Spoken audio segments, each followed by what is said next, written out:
Okay, mga kaibigan, welcome ulit sa Proyekto Pilipino. Ako po si Leloy Claudio. Ang kasama ko po ngayon ulit is Manolo Quezon. Dalawa kami ni Manolo ngayon. Actually, nakakahiya kasi in Proyekto Pilipino, we talk about topics that concern civics. And of course, yung civic, tsaka yung politics, a lot of our notions of what civics and politics is comes from yung mga debate ng mga Griego ukol sa city, ukol sa lungsod. And of course, yung lungsod is a space.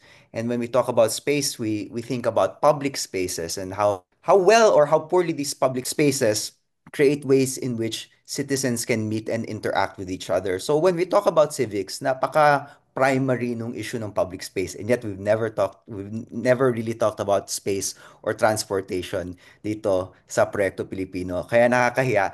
And it took a previous guest to remind us na, uy, dapat natin pag-usapan yung public space. Lalo na ngayon, ang daming advocacy lalo na sa Maynila, from bikers who really want to reclaim yung public spaces. So I'm very glad na yung guest natin ngayon is Rob C. Tagal ko nang kilala at matagal ko nang sinusundan because he's really one of the best people to talk to about transportation planning because he's a transportation planner and advocate, and he's a former local transportation official ng Pasig City Government. Rob, welcome to Proyekto Pilipino. Salamat sa pagdalo. Good morning, Manolo and Leloy. I'm very happy to be here. Rob, before we start, can you just tell me about what kind of transportation work you've done and what are your advocacies? Sige, okay. I guess baka I should start dun sa very beginning. Siguro, I think the first time I realized I wanted to do, I love public transportation was mga almost 20 years ago, nung unang nagbukas yung MRT3. So, for yung mga listeners natin that are a little older, dati pa, yung tawag pa doon, Metro Star Express, di ba? So, I remember Mhm. when it first opened, um, my father took me and my brother to ride it. Parang just ride it like all the way up to North EDSA. Para just ma-feel lang natin yung parang modern railway station at the time, it was a symbol of really a lot of progress. Tapos noon parang napakalamig ng aircon. Tapos since medyo mahal pa yung ticket noon, makakasakay ka pa and you could still lie down horizontally on the benches. It was nice. And then from there, I guess I realized na parang I really wanted to make public transportation part of my life's work. So I've done a bunch of different things. I used to work in the Department of Finance during the term of President Aquino, where I got to know the PPP projects, the public-private partnership projects that basically encourage the private sector to invest more in infrastructure. And I think from there, that's when I realized I wanted to specialize more in transportation. So nag-apply ako for a scholarship with the UK government, the Chevening Scholarship to do a master's in transportation in the UK. And from there, I came back and found jobs related to transport planning. I did a little independent consulting, but then my most recent transportation related tenure was when I was working in the Pasig City government as the head of Pasig Transport, where we handled the sustainable transportation initiatives of Pasig City, which includes the bus service that Pasig City runs na nag-augment sa public transportation ng Pasig City, as well as the program related to bicycles, bike lanes, and bike share, as well as bike parking. So everything related basically to parang building up yung tinatawag nating sustainable transportation modes, which is walking, cycling, and public transportation. Rob, siguro ang dapat natin harapin agad-agad, basically ang batayan ng problema nito para sa nakakarami is just one word, traffic. Mhm. Para sa may kaya, ang susi sa traffic, magkaroon ng kotse.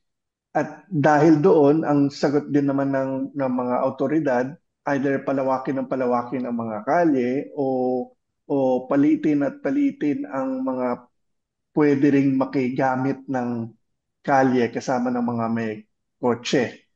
Yeah. Napansin ko dun sa advokasya mo, whether it's in terms of biking or anything in general, you flipped it over eh. Ang unang tinatanong mo, hindi traffic, but kanino ba dapat ang mga espasyong ito para sa mga para sa nakakarami o sa iilan?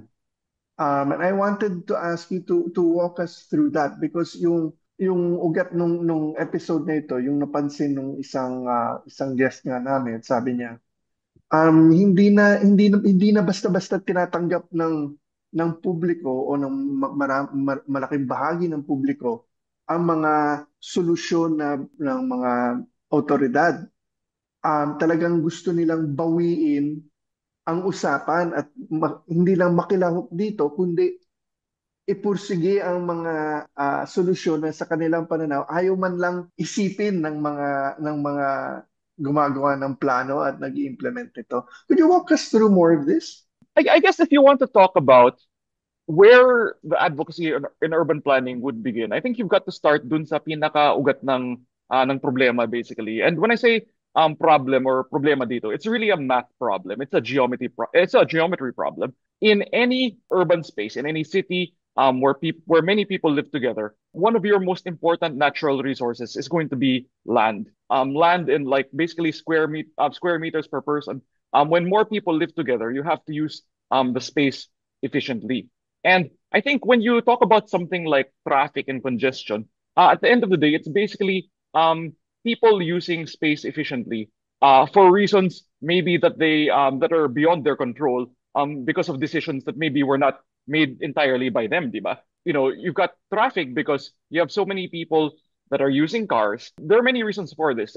People buy cars sometimes because they feel the public transportation does not serve them at the times or the places they need to be served, or they feel, parang may public transportation naman, may tricycle, may jeep, may MRT, pero baka hindi safe para sa kanila.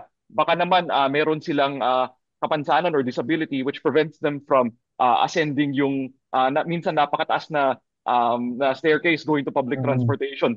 And you know, there are many reasons for it basically. But I think the end result basically is when you have a system that almost that fails to provide people's needs, I guess from public investment, then people are going to find ways to meet their own needs in private ways. And I think, you know, for many people, the car is like the panacea, the parang one-stop shop solution to all their like transportation problems. At the very least, let's say parang kasi it's not always the case that you save time by buying a car. In fact, parang when you travel by car, minsan mas mabilis pa magmotor, magangkas, magbike. But people at the end of the day, Minsan mas mabilis pa maglakad, di ba? minsan mas mabilis pang maglakad. I think si Drew Arellano used to, dun sa biyahe ni Drew, I think he did a number of times where when he'd come back from outside Metro Manila, parang yung bags niya, pinapasakay niya sa kotse, nagjo-jogging siya pa uwi, mas nauna pa siya dun sa, to Pasig from Naiya. Mas nauna pa siya dun sa mga maleta niya, di ba? Because of that lack of public investment, and I think this like failure to meet people's needs, you push people into this behavior where they end up buying cars because it's the most viable way for that many people see to solve their own transportation problems, whether it's about saving time, whether it's about providing access, whether it's about safety or whatever other reason. So where are we now? How did it get to the point na hanggang ngayon or lalo na ngayon, marami nang umaanga na nagsasabi na pakinggan nyo naman kami, bigyan nyo ng hindi lang ng pansin, kundi ng suporta ang mga ibang klaseng sistema ng transportation na gusto namin. And those who argue na hindi naman talaga ito pwede, ang mga may kaya lamang ironically, ang may kaya lamang ang tumutulak nito dahil ang totoong nagtatrabaho, hindi nila kaya magpakita sa opisina na pawis o hindi nila ma-afford ang bike or so many reasons. Where are we ano yung mga limitasyon na nakikita natin ngayon and how do you propose to do something about it? Sige. So I have my own theories on like how the civic space has evolved around this. So I think there are two things going on here. I think the three of us tayong tatlo, Leloy and Manolo, parang tayo at our age, we still remember a time na makakaalis ka sa opisina ng mga 7 p.m. Tapos medyo maliwalas pa yung let's say drive mo or yung commute mo pa uwi. I think we come from a time where you could get on siguro pag pumila ka ng MRT before 7 a.m., garantisado na halos walang pila yon. But I think for a younger generation of Filipinos, and maybe for many of our listeners, I think for many young Filipinos now, they just don't know a Metro Manila without constant crushing traffic. I mean, I think ito yung nagiging default niya. And I think, for many students going to school, whether nagko-commute sila, whether meron silang sariling bicycle, whether hinatid sila ng mga parents nila by car or by e-bike or by motorcycle, I think this has just become the default reality for many Filipinos. But at the same time that this reality is becoming the default, there's also a growing level of exposure to places outside the Philippines. It's become cheaper for many Filipinos to travel. So people are either traveling more often or are more likely to know someone who's been to other countries that are, and these need not be places like Europe or very far. Even places that are close to us where you don't need a visa, like Hong Kong, of course, many Filipinos come and go there. Like Japan, Tokyo especially, and everyone seems to be in Tokyo these days. Or even places like Taiwan, Singapore, Indonesia, where you're exposed to a lot of alternative types of urban planning. Where aside from like the direct exposure of people traveling there, there's also I think a growing, I guess, wave of content creation where people are like actually starting to talk about urban planning as a primary subject matter in their content creation. Where you have Twitter accounts, I guess, like mine, where people talk primarily about urban planning and transportation. There are entire Facebook groups where people have that as the primary topic. So people are really starting to talk about the ideas and thinking like, parang it doesn't have to be this way necessarily. And I think like as that discourse happens, I think the discourse is also starting to evolve because the conventional wisdom is being challenged in many ways. I'll give you an example. For instance, when it comes to things like cycling, parang syempre, yung mahilig sabihin ng mga, I don't want to say boomers, pero one conventional opinion that you hear coming out a lot is, masyadong mainit yung Philippines for cycling. Masyadong hindi akma yung climate natin for bike lanes. Hindi ka pwedeng pumasok ng pawis, basically. But, I think that's been challenged in many ways. Number one, during the pandemic, hindi naman nagbago yung klima natin during the pandemic, but we saw that with a change in traffic conditions because of fewer cars, because of more protected infrastructure, you saw a lot of more people cycling. I think people are also becoming exposed to countries that have similar climate to us, like Singapore, like Taiwan in the summer is more humid than ours, like Indonesia even, that are investing in cycling and also starting to see returns from those investments. And you can't say that their climate is like less rainy or less hot than the Philippines or less humid. And I think people are saying, teka, kung pwede pala dun, na ganun yung climate nila, ba't di rin pwede dito? As those conversations happen, then people pay more attention na, teka naman, I mean, like you go to the parking lot of any mall, may mga bike parking sila na palaging overflowing kasi doon nagpa-park yung mga security guards, yung mga janitors, even the people who also work there and increasingly many of the customers. So I feel like as that information is coming in, people's eyes are also starting to notice like more of what's going on around them and starting to and parang the Overton window gets shifted. People get a different sense of what is possible. So Rob, nabanggit yung Overton window, madalas tong gamitin sa US. What Yeah. do you mean when you say Overton window? At risk of like butchering it, pero I guess the layman definition I can give is that it refers to parang what ideas are considered acceptable and reasonable for public debate. So parang I think if an idea is outside the Overton window, I think it's considered too ridiculous that like no one will even like entertain your argument when talking about it. Noon dati, even like mga 10 years ago, I feel like when people are saying, oh, dapat may bike lane tayo sa EDSA, dati parang labas yan sa Overton window. Everyone was considering it way too ridiculous. No, people are actually like talking about it and considering the idea seriously because of the reasons I mentioned above, that people's minds are changing with new information coming in.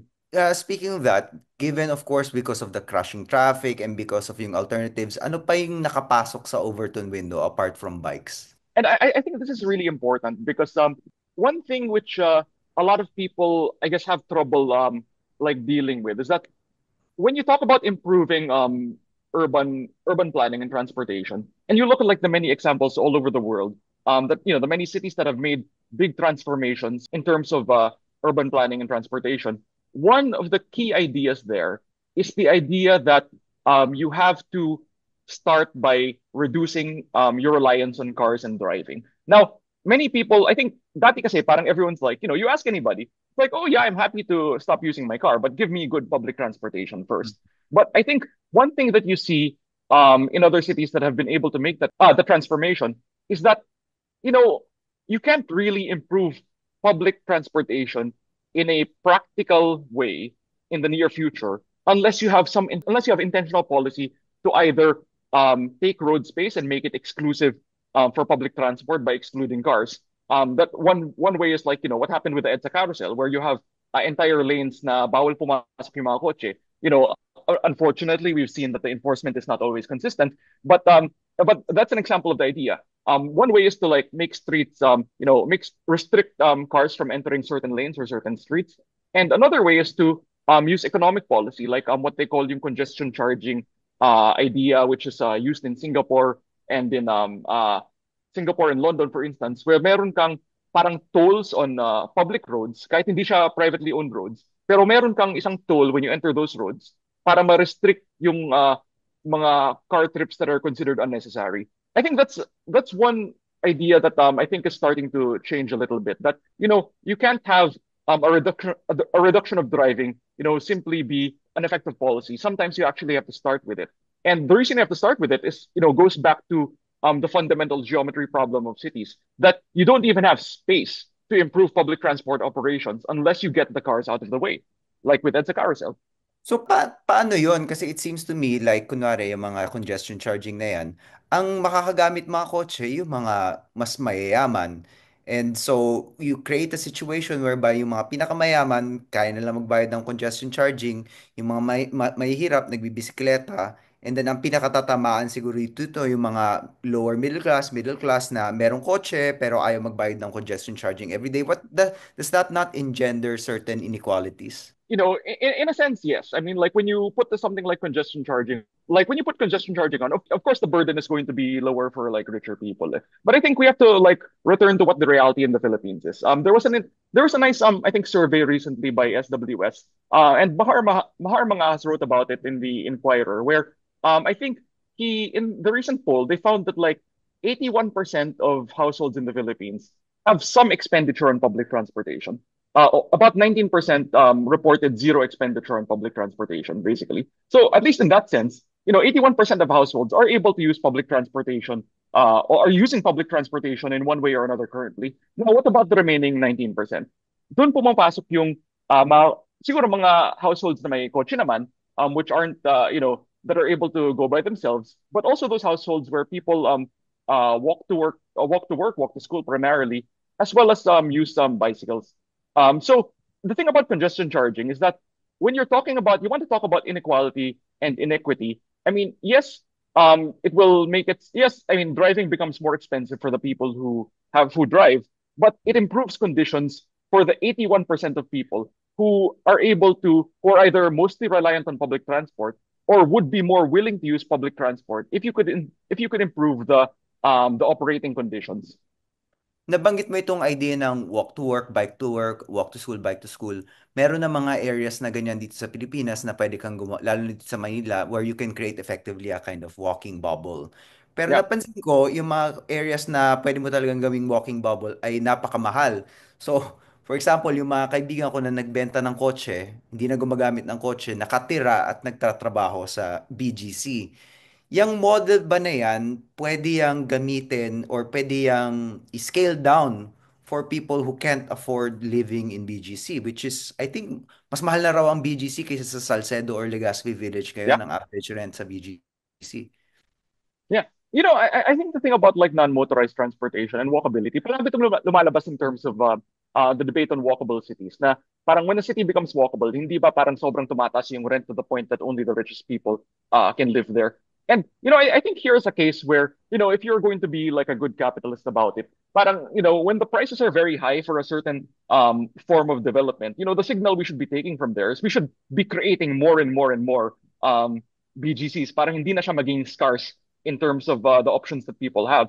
And I think when you talk about what makes a place like BGC walkable, parang you're talking about I guess many different things there. Parang if you're gonna take a street in somewhere that isn't BGC, that isn't currently walkable, I think you have to look at like what sort of problems you have to solve. Is it safe? Will like when I walk there, maayos ba yung sidewalk? Parang kumaga parang makakatawid ba sa kalsada or sa sidewalk yung relatives natin na may na seniors or may disabilities, di ba? Parang would you bring your child walking there? Would you also be able to walk on a street that has so much vehicle traffic na ang daming mga kotse at motor na napakabilis ng harurot that you can't even walk safely. So it also comes there. I mean, like one way in which places like Paris have been able to make their streets more walkable without necessarily intentionally creating BGCs is simply by implementing speed limits, where when a car enters a street, it has to drive slower, and it makes it so that people are able to walk and to bike on streets that they used to not be able to. This is a major shift that is being advocated in the way planners and government views people. The government will always use the example, the argument na, well, if you know, it's very luxurious kung yung feelings ng bawat isang tao kailangan pag-isipan when we're dealing with the real problem of millions and millions of people who need to get from point A to point B, Yeah. including the logistics of all they need. So, in a practical sense, ang nakikita natin, ang unang solusyon kung may traffic, palawakin ng kalye. Ang unang sinasacrifice dito yung sidewalk. Pangalawa, Mm. ah, tanggalin ang kung may traffic pa rin, gumawa ng ibang klaseng highway, ang skyway, di ba? Na napakapangit tingnan, ngunit masaya naman yung mga nagmumotor, nakasakay sa kotse dito dahil you just go above everything else. And then, tuwing may gustong ibahin naman sa infrastruktura na nandito, marami namang umaangal. For example, the government claimed that wanted to modernize the jeepney system. Ayun, tanda ko rin yun. Ayaw naman ng mga tsuper because uh, and I remember kahit nung nasa pamahalan kami, there were questions of yung jeep na in a sense parang relic of World War II na emergency solution, band-aid solution lang siya ng 1945. Um, Ngayon, hindi mapalitan because of simple things na um, bakit hindi natin tulungan yung mga may-ari ng jeep? Palitan na lang yung mga jeep nila with an e-vehicle, di ba? Yung pala, hindi pwede gumastos ang pamahalaan para bigyan ng isang pribadong citizen ng pamamaraan upang magkahanap buhay. And so you're stuck. Ang mangyayari, ay, ganun talaga. Ang tigas ang ulo ng ganito, imposible yung ganyan. Gumawa na lang tayo ng skyway. Let's cover the Pasig River with highways, di ba? Um, okay, tingnan natin yung mga, these are the debates that we're all familiar with kasi nasa dyaryo ito o nasa TV news or pinag-uusapan natin. So Rob, ano yung mga solusyon na is there an alternative reality we can look at and what is it in concrete terms? Sige. I think when you talk about I guess like what the alternative reality could be. I think the thing about parang the thing about that I always found difficult when it came to doing local transport work is that some people tend to have this like insular mindset, parang na parang ay parang ibang bansa yan, parang Pilipinas to, parang hindi yan gagana dito. But I think in some ways wala talagang laboratory for this kind of thing. So sometimes the best examples that you have are like countries where the conditions are similar. And I think there are like a number of ways to where you can approach the problem. Two of my favorite examples. Number one, actually one of my favorite examples would be like the public transportation reform in Seoul in South Korea. Because when you look at the example of Seoul, or only about 20 years ago. So parang this is like a time when there was already like you already had computers, you already had like internet and everything. But just 20 years ago, um the bus system in Seoul was just about as disorganized as the Philippines basically. So it's really the same case. Marami kang mga malilit na operators, individuals that na may sariling prangkisa that tas on the street parang nag-aaway sila for passengers, they would compete for passengers. Parang kumbaga nagta-traffic sila kasi nag-aagawan sila for passengers na trying to get one after the other, trying to get ahead of the other competitors to the point na sobrang chaos siya. And at some point, you had like a city government that said, okay, we are going to lock all the operators in a mountain resort together with the government, and we will have 100 meetings until masolve itong problema natin. So, saying that like, we necessarily have to do that, but I feel like that's the kind of dedication and intentionality you need to have when it comes to solving something like transportation. Like you mentioned, Manolo, parang after a while, parang I think one of the problems I think we've had is that um we we ask people to look at this problem, and sometimes we don't empower the people enough to to really solve this problem. Parang we don't have the mayor saying, okay, lock yourselves in, you're not coming out until the problem is solved. I think parang minsan pinapaabot lang natin to the point na wala tayong magagawa. So, Mm. but when in fact, I mean, there are things we can do. It just depends on like how willing we are to empower the people that that want to solve it and have the tools to solve it.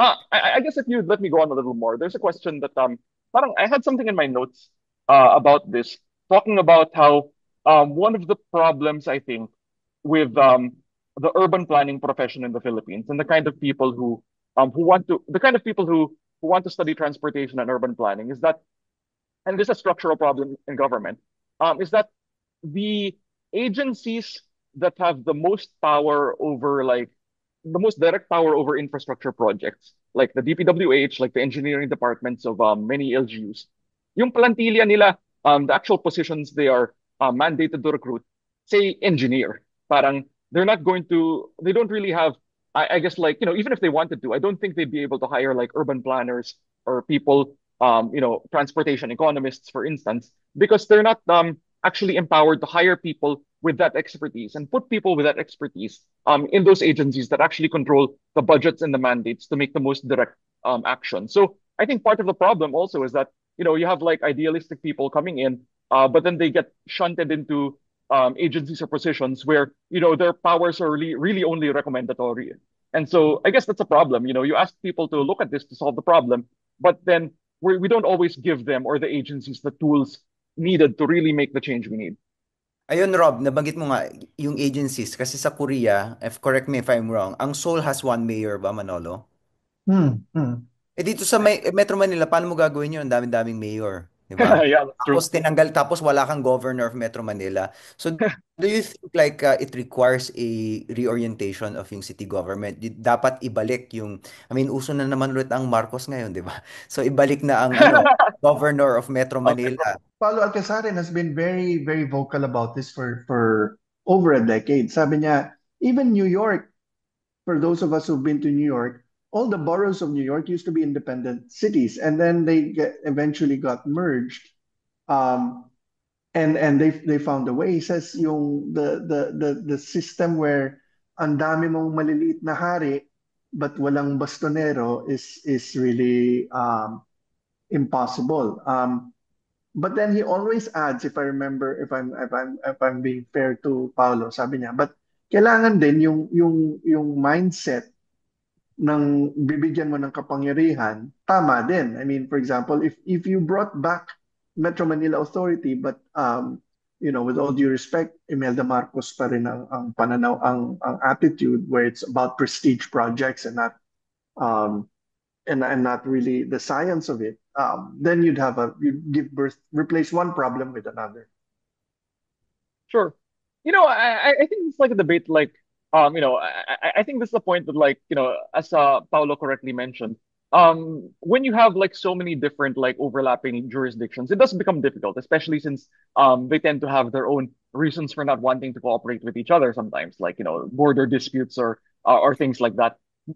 I think even before you get to the question of how you solve that problem and what sort of solution you have, like, do we have a governor? Do we need to empower the MMDA or whatever? I'm actually optimistic there's plenty that can be done now. I think with the structures and the powers we have now. I think if you if you had a little more, I guess, like political will about it.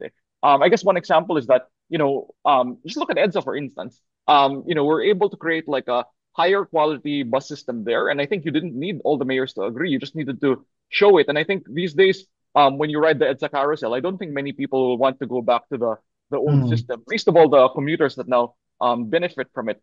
Of course, I think it's not without its dysfunctions. I think it still suffers from the problem of like access to the stations where it's sometimes very hard to get to the middle. But that's not a mayor problem anymore. I think that decision was made primarily by the MMDA, I believe. But it shows that like you're able to already transform like some of the most important streets that stitch our metro together, without having to even engage with the problem of like multiple mayors. And I guess like there are some things that will be made easier by getting all the mayors in line together. But I don't believe it's necessarily like even the biggest obstacle to making meaningful change now, if you ask me. Well, let me add one more thing, which is an American acronym, NIMBY, Yeah, not in my backyard. And alam mo, we had an experience of this because, for example, there was a proposal na alam natin sa yung lugar ng UST palaging binabaha. Binabaha siya because of nature, because dati may mga estero doon na tinabunan na lang, but the area is still really a sinkhole for anything, for water pag umulan. And the proposal was, yung solusyon is to build what's called a cistern, isang parang malaking yeah, kuweba sa ilalim kung saan pwede pumunta yung tubig. Actually, they have one in BGC. Ang problema, ang tumutol dito, UST mismo, at maraming dahilan because historic daw yung field kung saan dapat maghukay, o kaya kung maghukay ka, baka madamage yung mga building. But in other words, naging resistance yung attitude ng mga taga-lugar to a proposal that would have also benefit the whole area. The other very good example was yung ang tagal-tagal na may proposal na ikabit ang BGC sa Pasig sa pamamagitan ng isang tulay.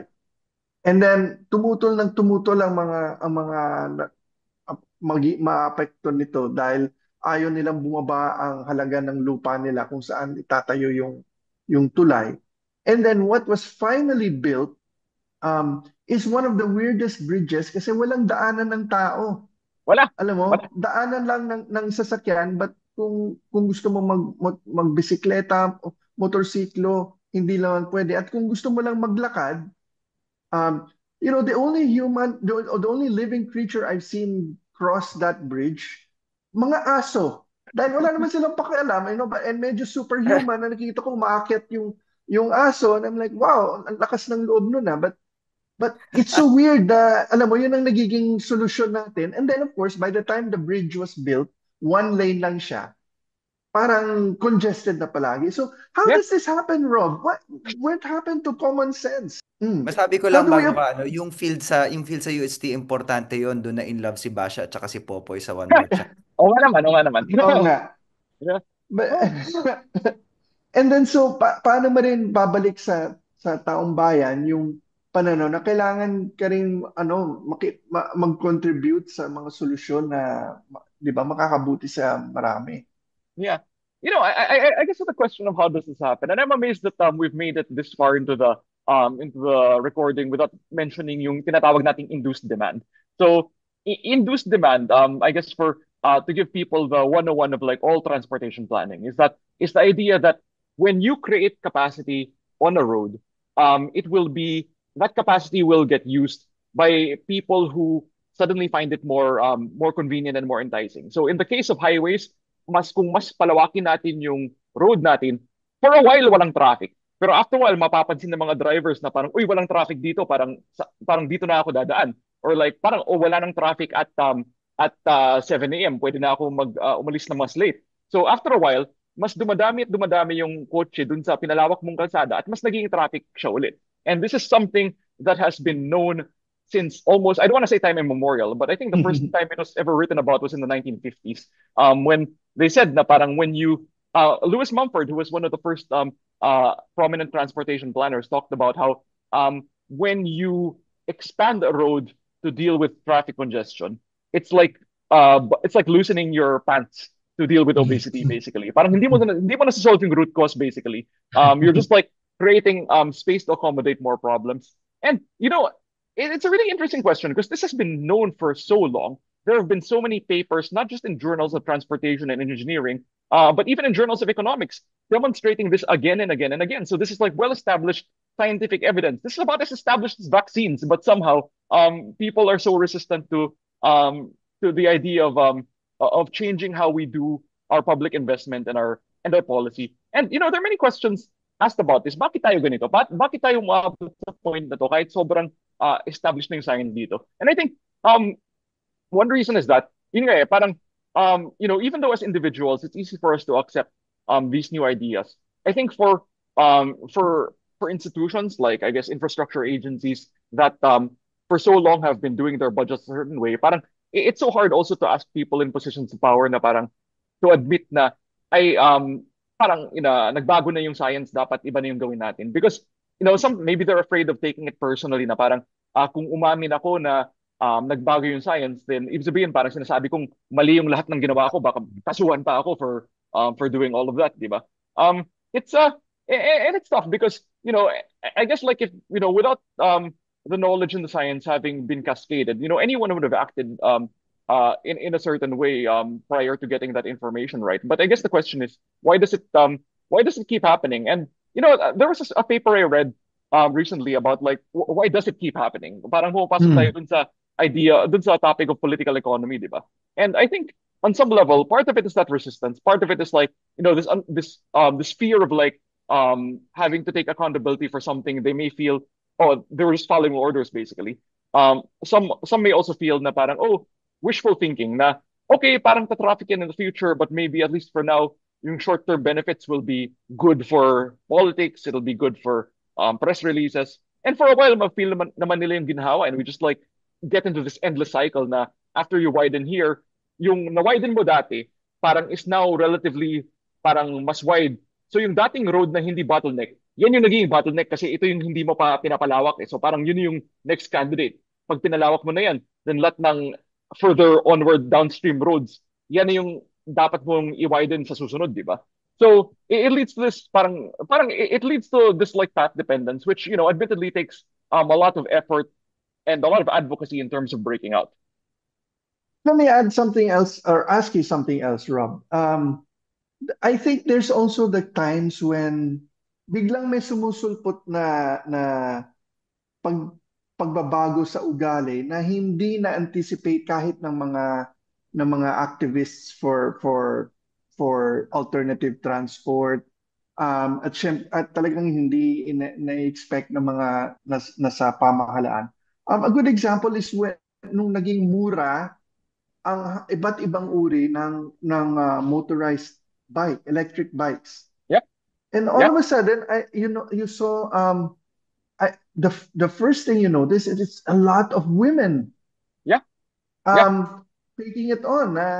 Ayaw yung for some that they I don't know why did they view that yung a non-motorized bicycle is for men or something or that biglang they could do yeah, their pwede silang mamalengke with it, pwede nilang atid yung mga bata on it, and yeah, you yeah. can just go to CDR King and buy one. Okay.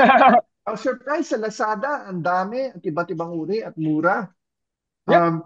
And how did that happen? And what will people have to do when people just vote with their, I mean, to use a different Yeah. analogy, vote with their feet?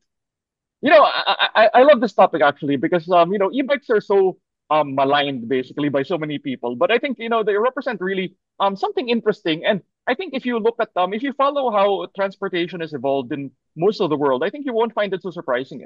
Because what we call the e-bike in the Philippines it's really basically a golf cart. Eh. Parang it's like a low-powered electric vehicle, often runs on cheap lead acid batteries, so similar to what you see in the car. It's not a very high-tech device. But this type of vehicle, basically, if you look at China, for instance, like the e-bike as we call it, that so many people hate, so many people whine about, is actually the most common type of electric vehicle in China. So what's really been like leading their electric vehicle and their less polluted green city revolution are vehicles like that. And I think you mentioned why people like why women choose it, for instance. I think maybe it's a number of different things. Like, you talk about the gender aspect of it. I think motorcycles are still, very macho in our image. Even the act of getting a driver's license, it's something that's more expected of men, cis straight men than women, right? So I think for women, basically, here's a way for them to achieve transportation independence without having to go through all of that. Since their form factor also allows for carrying passengers, it becomes a way in which, while the husband in a household is using his motorcycle to go to work, suddenly si nanay may panghatid siya dun sa anak niya going to school. So it really like, opens up all of these transportation, I guess like freedoms for people. And once when he was working in Pasig for the first time, parang doon mo talaga mapapansin. You don't see e-bikes in BGC, for instance. You see some of them in Makati. But then, I was going to Pasig where you see a lot of them now near the old city hall. And I was Hmm. asking them, oh, parang I asked like a PWD, a person with disabilities, going around on crutches. So parang, how do you like your e-bike? Ba't mo pinili yung e-bike instead of a motorcycle? Then he was telling me that like, because e-bikes are like, they usually have like two, three, or five wheels. It's easier to balance. You don't need, if you have like a balance impairment, it's easier to use. And compared to a motorcycle, you don't need the physical strength to control the torque. So it becomes much easier for people to drive, even if you don't have that upper body strength. So when you look at them, to a lot of people, they look like an annoyance. Parang when you're driving your car and they're going at like 20 kph, you just want to get them out of your way. But then, you really look at like how people are using them, and it's opening up so much transportation and mobility, freedom for people that wasn't there before. Rob, ito ang dami nating wishes, but as we're nearing the closing of the episode, what's a feasible future for the Philippines? Hindi yung ano pie in the sky na ideal. Yeah, If things go right, what can Metro Manila look like in 10 years, 20 years? What sort of improvements can we feasibly or realistically expect? sure. Okay, well, you want to talk about 10 or 20 years. I don't really like talking about feasibility in that time frame because once you get there, then people start talking about, oh, we can build a subway in that time. But of course, a lot of like things complicate that reality. What I think might be more realistic to hope for, and what I'm like more optimistic about is, I I think people, if this debate continues, if this advocacy keeps momentum, I think we can really start to change the conversation about how our streets are used. I think as people become more aware that public transportation users are the majority, and even the people who drive currently are potential public transportation users, then we can have conversations na why do we only have a busway on EDSA? Why don't we have it on C5? Why don't we have it on Shaw Boulevard or all of the major avenues that link our city? And then you'll start to see that like okay, if we can improve public transport operations there, then maybe we didn't talk so much about PUV modernization, right? But then I think maybe government, if they decide they want to really solve the problem, maybe they'll give it the attention that it deserves, really, and maybe dedicate some officials who are empowered to really meet the sector and meet the commuters where they are and where they need to be with respect to modernizing road-based public transport. I think that I hope that in spite of all of this traffic, or maybe because of all this traffic, people pay more attention to bicycles and electric bikes, and that mode of transportation gets more attention, and people are become more open to buying bicycles and using them for transportation. Developers become more open to having bike lanes and bike parking within their facilities, and just from there you can have the thing about transportation kasi is that you can't really parang point to one thing that solves everything right. I mean, like the work of transportation planning and improvement is stacking a lot of incrementalism, lots of marginal gains that you make by trying to parang move the needle in whatever space you're operating in.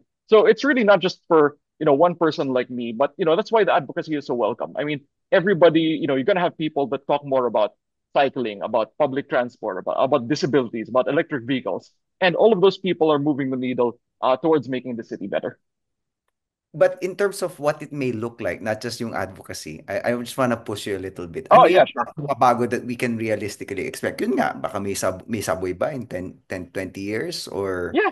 you, or ano, gaano kalaki yung paglawak ng, lalaki ba yung porsyento ng magpa-public transportation? Or mababawasan ba yung traffic? Not that you're Sige. Nostradamus or anything, but I just want to imagine what it can be. Yeah. You know what? I think in terms of what it'll look like, I'm actually optimistic na sana pag, right now under construction yung Metro Manila subway, which will go from Valenzuela to Naiya basically and connect like Pasig, BGC, so many places. Um, I'm hopeful that at least around yung stations nila, sana ma-adapt natin yung station development model ng where like Hong Kong and Tokyo, meron kang napakagandang station malls around the stations where Yeah. people are able to get their so many needs serviced. But not just malls, like station plazas even, where you're able to see almost like all this public space and walkability around the stations because that becomes very important. I think I'm optimistic na dadami yung tinatawag nating either car-free streets or yung mga low traffic streets, like what I mentioned yung ginagawa ng Paris and ng London, where mga streets na mas mababa yung speed limit pero nagiging mas walkable siya. I'm Mm. hoping that more officials will see how important those are. And that's the kind of intervention that a mayor can do unilaterally on the local streets they control. So sana dumami yung ganun at sana dumami din yung mga Ginagawa ba ni Mayor Vico yon sa Pasig? in fairness, in Pasig, one of the real, Pasig's been a real leader in terms of like, originally like doing the car-free streets. I'm still hopeful that, you know, you'll see streets that are car-free, not just on weekends, pero sana during the rest of the week also. I know Mayor Joy Belmonte recently announced car-free streets on the first Sunday of every month in Tomas Maroto, where it becomes Oh, I like car-free. that. Yeah, just in that. But the thing there, and I think something that's important when it comes to doing car-free streets, you need repetition and frequency. Because if you do it only once a month, parang people won't get used to it. The disruption is always greater for the drivers that drive into it. Parang dapat gawin yung parang sa Ayala na parang talagang every month na siya and people are really used to it na eh. Okay, I think we're about to close, and I just want to hear maybe a final statement, final query, or final thoughts from Manolo, and then we'll circle back to you, Rob. Sa akin, Leloy, alam mo, ilan lang ang pagkakataon kung saan kahit ano ang antas mo sa buhay, pareho ang dadaanan mo sa mga kapwa Pilipino mo. The most classic example of this, of course, is election day, na mayaman ka man o mahirap, may pinag-aralan ka man o wala, you all have one vote and you're all picking your leaders. Pipila ka sa presinto. Pipila ka sa presinto at pare-parehong dinadaanan ninyo. Ironically, the other one is a function of hindi na lang ang mga may kaya ang nakakabiyahe sa abroad.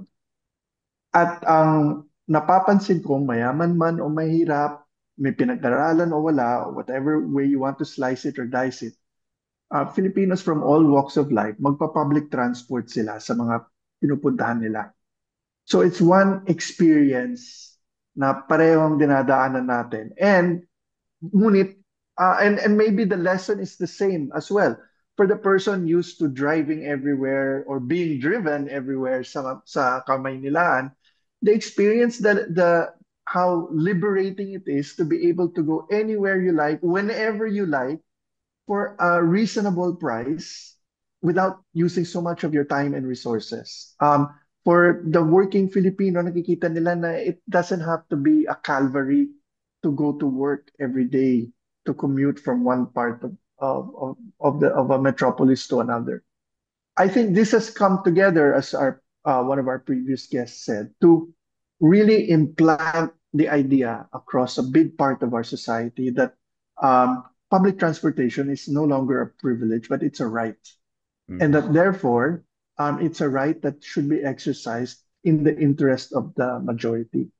Um, my favorite example of how it's going to get better, and I'm sure it's going to get better, is once upon a time in the 1980s, panahon pa ni Cory, when they had the first big traffic crisis sa EDSA, doon tayo natuto pumila, which is a basic thing.